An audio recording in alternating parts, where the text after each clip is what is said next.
When you're working with confidence intervals and you need to find the critical values, you'll find that a lot of standard values for critical values are given. So, for example, if you have a confidence level of, let's say, 95%, the tabulated value is going to be 1.96. If you have a confidence level of, let's say, 99%, your critical value is going to be 2.33, and so on. But what happens when you've got a confidence level other than one of the standard values? So let's suppose you've got a confidence level of, let's choose 86%. You want to be able to find the critical values for any confidence level you're given. You may not always have the tables or a tabulated value that you can look up.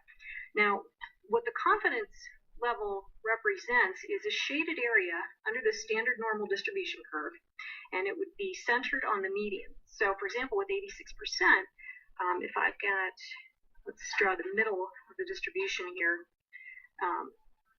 I'm going to shade 86% around the mean, centered on the mean. So it'll be something like from here to here.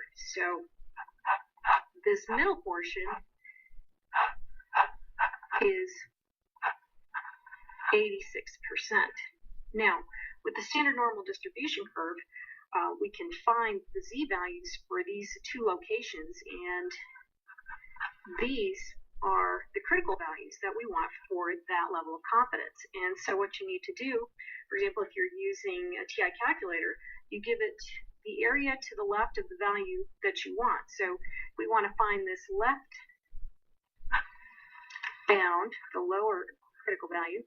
We're going to input this area in the right tail. And we know what that area is going to be, because if we know the shaded area is 0.86, then the area outside the shaded region is going to be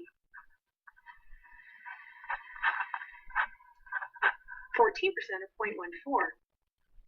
And that 14% is split between the two tail regions. So this part on the left would be half of that, 7% or 0.07, and likewise on this side, also 0.07. So the three values, 0.07, 0.86, and 0.07, will sum to 1. And you can see you're making use of the symmetry in this situation, right? We're symmetric about the mean, which is, for the standard normal distribution, that's going to be 0. But anyway, so what you're going to do is, on your calculator, you would input, the command would be inverse norm 0.07, and if we do that, we're going to get negative 1.4758. I'm just going to go up to 4 decimal places so you can check your own work, and that would correspond to this value. That is negative 1.4758. You can see it's negative because we're on the left side of the mean being 0.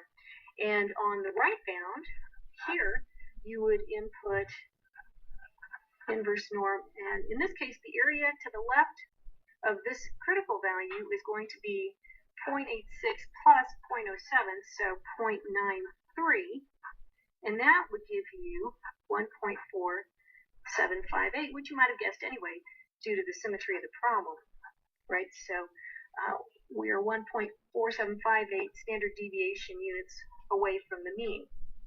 See, I wrote that wrong. There's 7 in here. Okay, so the 0.07 is the area to the left of the left bound, and the 0.93 would be the area to the left of the right bound. And of course, you just need one of these values in order to compute a confidence level.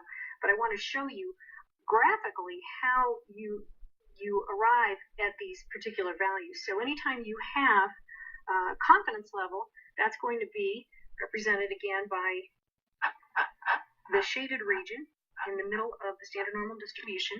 You will take that value and subtract it from 1 that will give you the sum of the areas in the tails, which is 0.14, and then you'll split that value between the two areas of the tails, and in this case we had 0.07 on the left and 0.07 on the right, and from that you can use the inverse norm function to find your critical values.